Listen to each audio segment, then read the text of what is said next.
Kailangan yung turuan yung katabi nyo makuha ang correct answer. Dahil kapag mali ang katabi nyo, pipingutin ko ang nakakuha ng tamang sagot.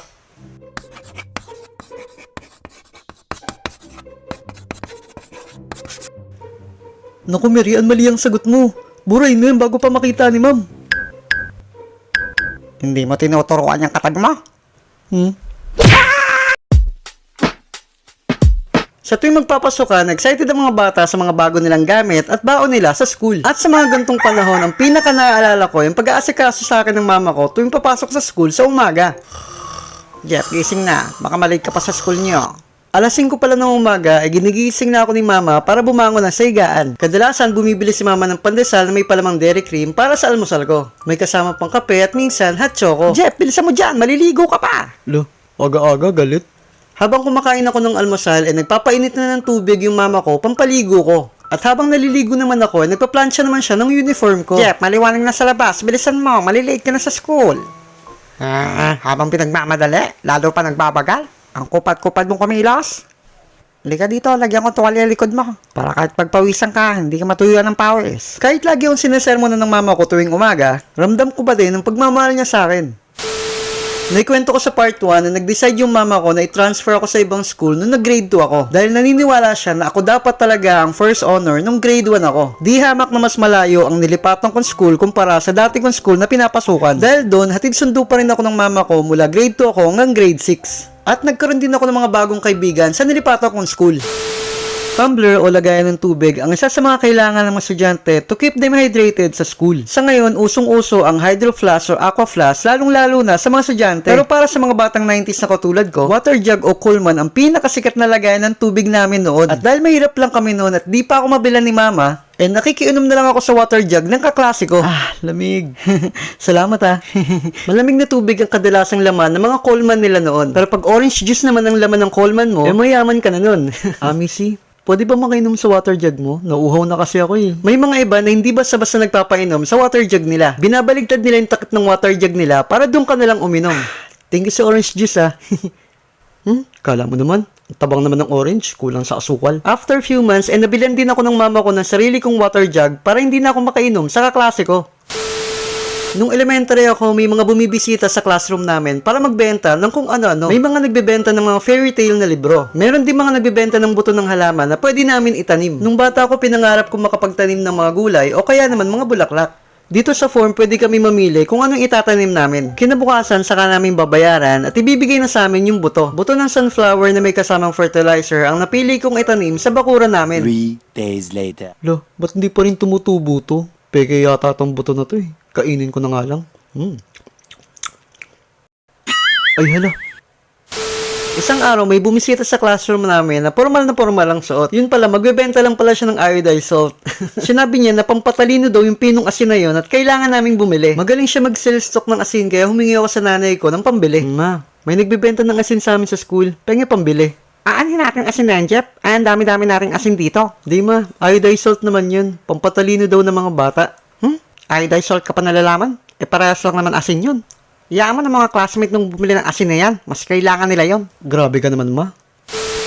Naalala ko rin nung elementary, tuwing recess namin, ay binibenta sa aming mga soup na nasa cups. 3 piso lang meron ka ng miswa, sopas, champurado, lugaw, at ginatang totong. Minsan nautusan kami magdala ng mga soup papunta sa room namin. Tapos kapag wala ng laman, kami rin nagbabalik sa kantin. Mura pero masasarap ang mga soup namin sa school noon. Pero iba ang sarap kapag nakatsyempo ka ng lasang sabon. Charot. Sabi nila, ang mga teacher daw, ang pangalawang magulang natin sa school. Sila rin ang humuhubog ng kaisipan natin habang bata pa tayo. Pansin ko, mas magaganda ang mga teachers ngayon. Mas mukhang bata at mababait. Parang mas nakaka-motivate pumasok sa school everyday. Kumpara sa mga teachers namin noon. Bukod sa may mga edad na, ang susungit pa nila. Ewan ko ba? Get 1 whole sheet of bad paper. Teacher, 1 whole po ba? Strict ang mga teachers namin noon pagdating sa cleanliness. Okay, class, before we start our lesson, I will check your fingernails. Nung time na yun, nakalimutan ko maggupit ng kuko. Bukod sa mahaba na, lupa-lupa pa. At dahil wala akong mahiramang nail cutter sa kaklase ko, kaya nginat-ngit ko na lang. Oy, huwag niyong gagayahin yun Chinek ng teacher ko isa-isa yung kuko ng mga classmate ko. Hanggang sa makalapit na siya sa upuan ko na may hawak na ruler. Show me your fingernails. Takot na takot ako nung ipakita yung kamay ko sa teacher ko noon. At nang makita niyang mahaba at marumi ang kuko ko, pinalo niya ako agad ng ruler sa kamay. At bago umuwi, pinagsulat niya ako ng magugupit na po ako ng kuko ng paulit-ulit sa papel nung araw na yun. Punuin mo hanggang likod. Bukod sa mapalo, naranasan ko na rin mapingot ng teacher ko noon. Pero mas doble yung sakit nung hinila yung patilya ko. Isang araw nagsumbong na ako sa mama ko nung piningot ulit ako ng teacher ko. Oh Jeff, ba't ka umiiyak? Piningot po ang teacher ko. Palipat-lipat daw po ang upuan. Kasalanan mo naman pala eh. Makulit ka eh. Yan ang napapala mo. Lo. Isang araw, nagsusulat yung teacher namin sa blackboard. Jepoy, may joke ako. Keep quiet. Bakit hindi umiinom ng soft drinks ang mga pare? Kasi maka-juice sila. Bigla kaming binato ng teacher namin ng eraser. Buti na lang, yung classmate ko lang, yung natamaan. Sa elementary school namin noon, merong room na bawal kaming pumasok. Lalong-lalo na at wala kaming paalam. Located yung room na yun sa itaas ng kantin sa bandang likuran ng eskwelahan namin. Di namin alam kung anong meron sa kwarto na yun. Isang araw, recess namin noon at kasama ko yung dalawang kaklase ko noon sa may kantin. Ano kaya meron dun sa room na yun? Tara, silipin natin. Oy, bawal daw pumasok doon. Baka mapagalitan tayo. Oo nga, baka may teacher makakita sa atin, lagot tayo. Silipin lang naman natin. Saka saglit lang tayo. Masyado naman kayong takot. Yung kaklase kong babae naging lookout noon para makakyat kami sa hagdanan at para makapasok sa misteryong kwarto sa taas. Tara, akyat na. At nung makakyat na kami, unti-unti namin binuksan ng pintuan para silipin kung anong meron sa kwarto na yun. Pagsilip namin doon, nakita namin na pangkaraniwang classroom lang pala yun at wala namang talagang special doon. At dahil makulit na bata pa kami noon, pumasok pa rin kami doon kahit alam naming bawal. Naghabulan at nagtawanan kami sa loob ng classroom na yun. Nung biglang, anong ginagawa niyo dito? Magsibaba kayo! Sabi ko sa inyo, mahuhuli tayo dito eh. Unang lumabas yung kaklase kong babae. Pero bago pa siya makalagpas ng pinto, sinabunutan na siya ng teacher sa ibang section. Jepoy, ikaw muna. Ikaw muna. Pinokopya kita ng assignment kanina, di ba? Sumunod na lumapit ang kaklase kong lalaki at ganun din ang ginawa sa kanya. Sobrang takot na ako at alam ko na mangyayari sa akin. Nung malapit na ako sa pinto, bigla ako napaatras. Paano ba to? Talon na lang kaya ako sa bintana. Lumapit ka dito! Noong time na yun, takot na takot talaga ako noon kasi nakita kong paano binasiwas ng teacher na yun, yung dalawang kaklase ko. Paglapit ko, sinabunutan na rin ako. Pagbaba ko ng hagdanan, naghihintay pala doon yung dalawang nauna kong kaklase. Hindi na kami nagsumbong sa mga magulang namin dahil alam naman namin na kami ang mali. Nung grade 4 ako, meron akong elementary experience na hindi ko makakalimutan. Isang araw, pinagdala kami ng math teacher namin ng illustration board para sa activity namin sa math. At isusulat namin dun yung sagot sa math problem na ibibigay niya.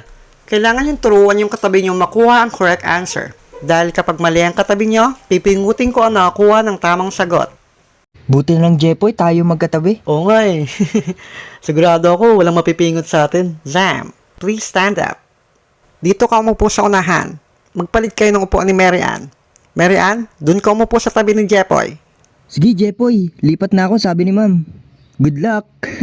Daya naman ni ma'am. Si Mary Ann ang pinakamahina pagdating sa math sa classroom namin. Sa dami-dami ba naman ng kaklase ko dito, si Mary ang paitatabi sa akin. Di bale? Sabihin ko na lang yung sagot sa kanya mamaya. At sinulat na nga ni ma'am yung mathematical problem na sasagutin namin. 6 times 8 plus 2. Sa math problem na to, gagamitin natin ang MDAS formula or multiplication, division, addition, subtraction. Para makuha ang sagot, unahin natin i-multiply yung 6 times 8, which is 48, at ipa-plus natin yung 2. At ang magiging sagot niya ay 50. So, sinulat ko na yung tamang sagot sa illustration board ko. Pagtingin ko sa illustration board ni Mary Ann, nakita akong mali ang sagot niya. Naku, Mary Ann, mali ang sagot mo. Buray mo yun bago pa makita ni ma'am. And guess what? Hindi ako pinansin ni Mary Ann. Hindi ko alam bakit hindi ako pinapansin ni Mary Ann noon. Kahit sabihin ko na yung tamang sagot sa kanya. Kinakabahan na talaga ako dahil malapit na yung teacher namin sa amin ni Mary Ann. Mary Ann, burahin mo na yan. Ito yung tamang sagot. Hindi mo tinuturuan yung katabi mo? Ma'am, si Mary. At piningot ako ng teacher ko dahil kay Mary Ann. Halos mapunit yung tenga ko nun sa sobrang sakit. Napaiyak na lang ako. Sabi ko sa'yo, baguhin mo eh.